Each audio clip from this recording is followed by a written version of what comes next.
It's time to get started. What is it? It's the 14th of September in the our Lord's year of 2017. It's been 2 weeks since I talked to everybody. I've got lots of information, lots of stuff to say. And I want to begin talking about the story from a more sort of businessy space.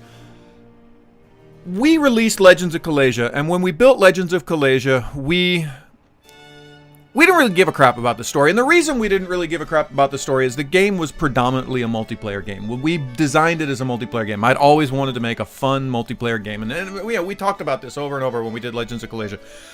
This game is all about a nice, solid 1 to 2 hour multiplayer experience with simultaneous turns and all of that. And that's what the game was all about. And that's what we concentrated on through the whole development.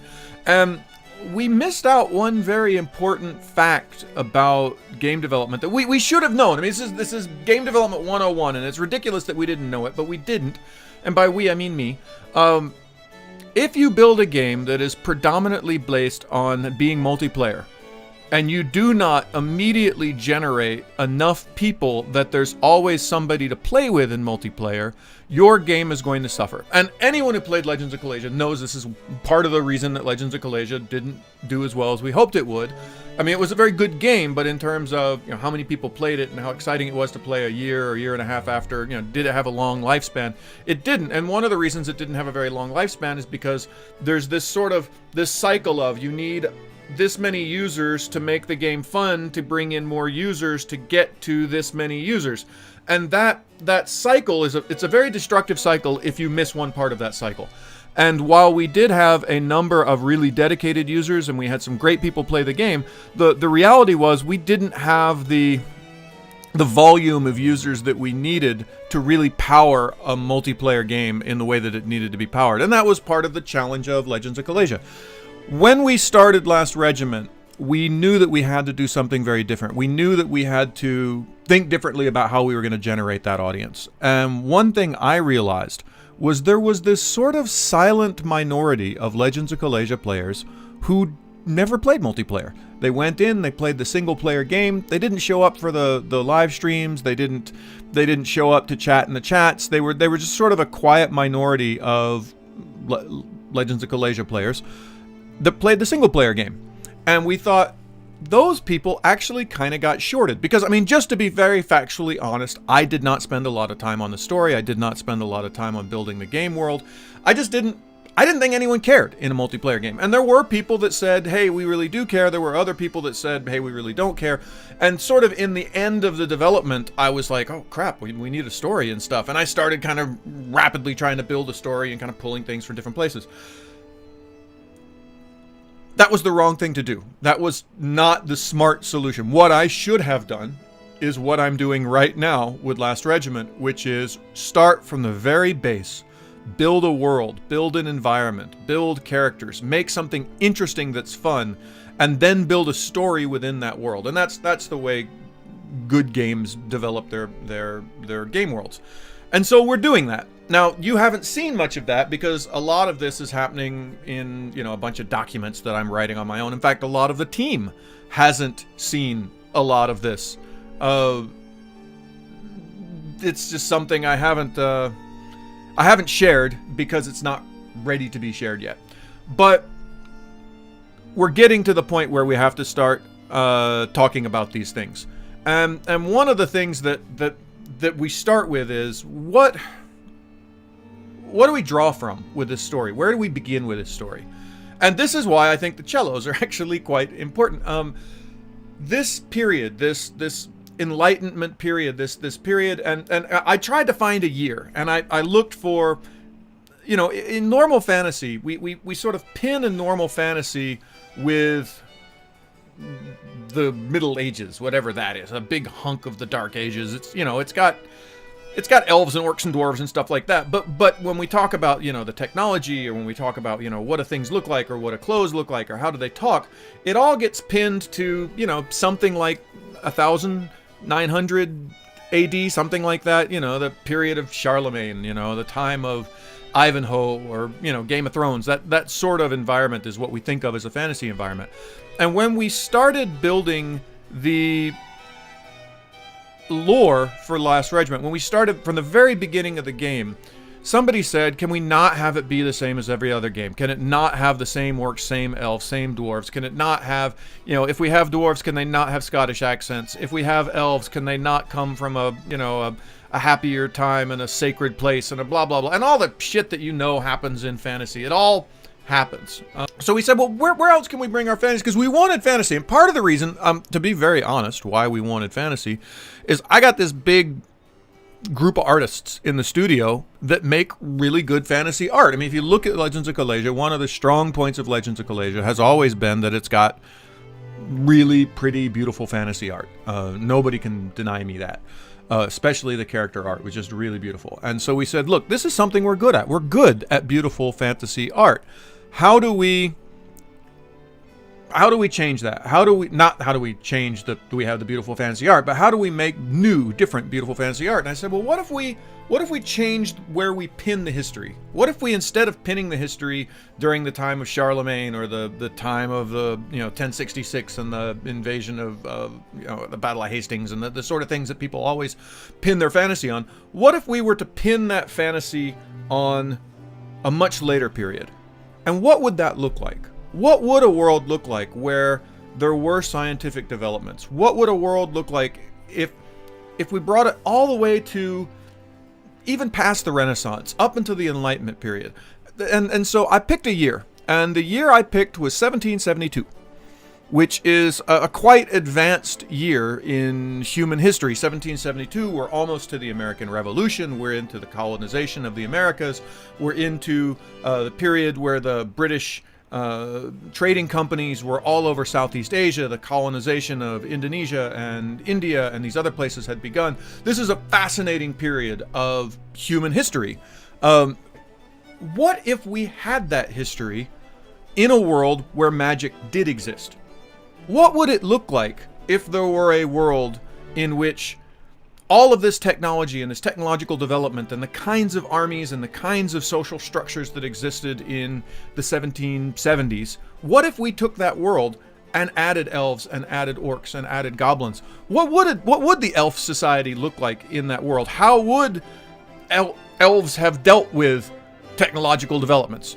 And let's be honest, at some level, it wouldn't happen, right? At some level, the powers of magic and whatnot would have changed human development so that we would have been on some very different sort of path. And it probably wouldn't look anything like the 1770s looked like in our world.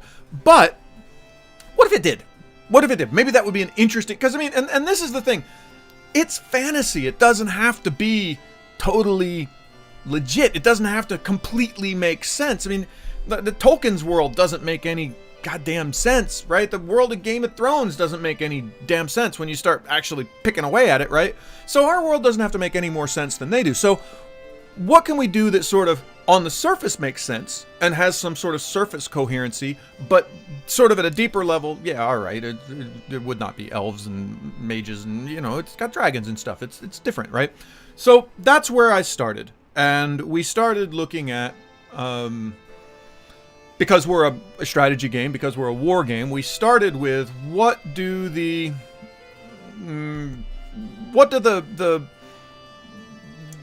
armies look like? What does the technology look like? Well, there's cannons in the time of the 1770s. That was the explosion of guns. That's when cannons became actually useful. That's when it was before rifles, but during the time of muskets. It was the time of wheel lock technology and flintlock technology, where we still weren't using bullets. We were still pounding our gunpowder into muskets and loading it.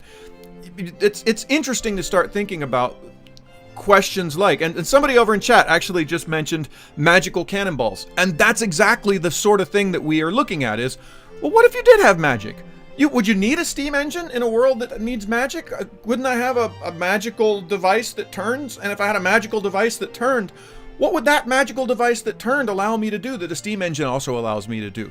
Maybe instead of a steam engine, I have something that's got magical gears and magical pulleys. What if I did have a cannonball that instead of having an explosive inside of it, I put a demon spirit inside of the cannonball and I shot the cannonball over into your world and the demon spirit erupts? What would that world look like? What would mages look like in this world?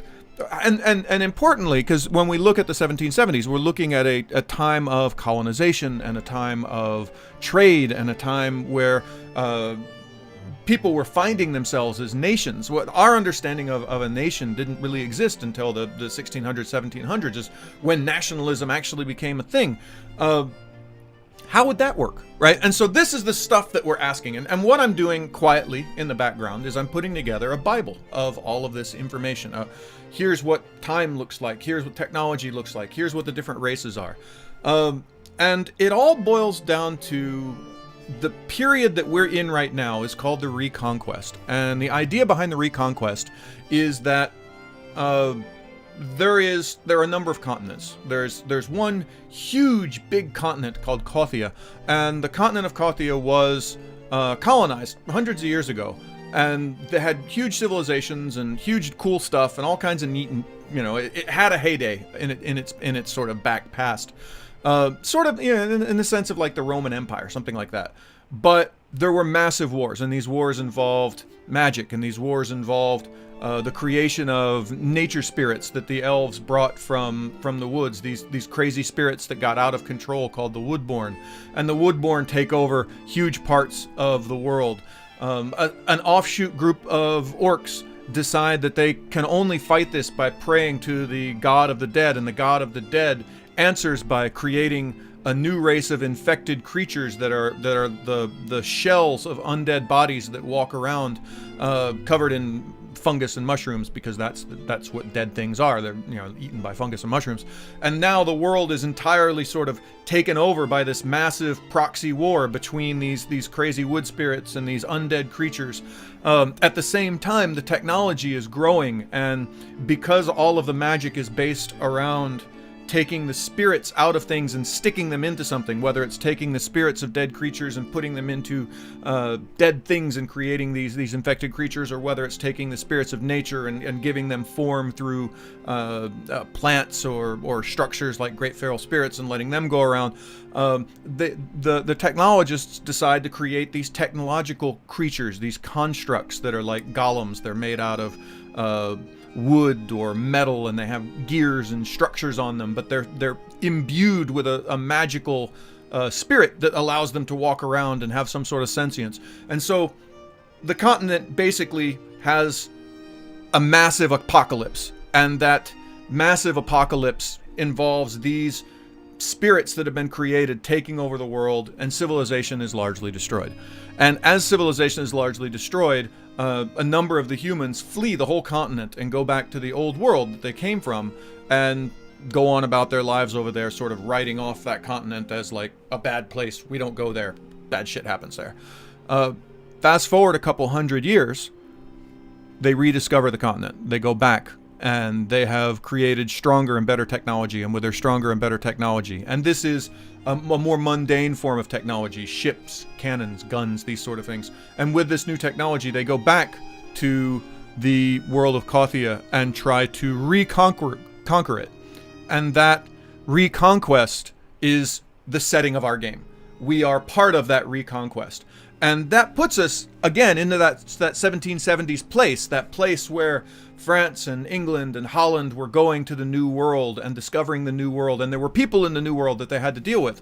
But what's different here is that world has incredible technology and incredible power that didn't exist in the old world. And so instead of this case of the highly asymmetric technological levels of Europe versus, say, North America, and the European ability to go sort of decimate America when it arrived, our world doesn't have that, because the new world, this Kothian world, is actually inhabited by extremely powerful creatures. So what happens when you try to recolonize and reconquest an area that can fight back, that has the technology and the tools to fight back. And that's the world of Last Regiment.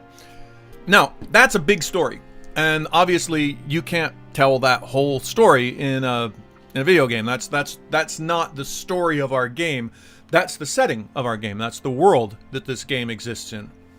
Within that world, there has to be a much sort of smaller story, a story that you can be a part of, a story that you can, involve yourself in, where your actions can be involved. And this is something a little different, something I think we realized when we were building Callasia, that the player was too big, the maps were too big, everything was a whole country and every war was, this country versus this country. Last Regiment is on a much smaller scale. Last Regiment, you're in charge of a very small group, a regiment, so to speak. And this group is going to be part of a much bigger story and a much bigger world. And you're following one small bit of that. Now, I don't want to give away too much of...